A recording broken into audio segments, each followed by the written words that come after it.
மக்களே, நீங்க எத்தனை பேர் கோயம்புத்தூர்ல இருக்க ஈஷாவை பார்த்திருக்கீங்க? இல்ல பார்க்க முடியாதவங்க கண்டிப்பா இந்த ஒரு இடத்துல வந்து பாருங்க. இந்த ஒரு கோயில் சென்னை, காஞ்சிபுரம், வந்தவாசி, திண்டிவனம் இவங்க எல்லாருக்குமே நியர்பை தாங்க. இந்த கோயில் எங்க இருக்கு என்னன்னு சொல்றேன், மறக்காம பேஜை ஃபாலோ பண்ணிக்கோங்க. வாங்க வீடியோக்குள்ள போலாம். உங்க கூகுள் மேப்ல அகத்தீஸ்வரர் மலை கோயில் போட்டீங்கன்னாவே எக்ஸாக்ட் லொகேஷன் காட்டிடுங்க. இது திண்டிவனத்துல இருந்து 14 கிலோமீட்டர் ஆகுங்க. போற வழி எல்லாமே சூப்பரா இருக்குங்க. இந்த ஒரு கோயிலுக்கு வெளியே கார் பார்க்கிங் ஃபெசிலிட்டிஸ் எல்லாம் இருக்குங்க.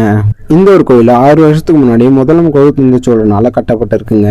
இப்போ இந்த கோயில நல்லா பராமரிச்சு ரொம்ப சூப்பரா வச்சிருக்காங்க. இந்த கோயில் என்ட்ரன்ஸ் வந்த உடனே இங்க இருக்க சிவன், முருகர், பார்வதி, விநாயகர் எல்லாம் பார்க்கும் போதே ரொம்ப பிரம்மாண்டமா இருக்குங்க. இந்த சிலை பேக் சைடு ஆதியோகி சிலையை நீங்க பாக்கலாங்க. ஈஷால எப்படி இருக்கோ அந்த மாதிரி இருக்குங்க. அகத்தியர் இங்க இருக்க சிவபெருமான தவம் செஞ்சதுனால இந்த ஒரு கோயிலுக்கு அகத்தீஸ்வரன் பேர் வச்சிருக்காங்க. ஃபர்ஸ்ட் உள்ள என்ட்ரன்ஸ்லயே உங்களால பெருமாளா பார்க்க முடியுங்க. அதுக்கப்புறம் கொஞ்சம் போனீங்கன்னா நீங்க பிரம்மாண்டமான சிவனையும் பார்க்கலாங்க. இந்த கோயிலோட தனி சிறப்பு இங்க இருக்க பாதாள விநாயகர் தாங்க. நீங்க இவர்கிட்ட என்ன வேண்டுனாலும் கண்டிப்பா நடக்குங்க. இதுக்குள்ள போக 10 ரூபீஸ் சார்ஜ் பண்றாங்க. நீங்க மதியம் போல வந்தீங்கன்னா இங்க அன்னதானமும் போடுறாங்க.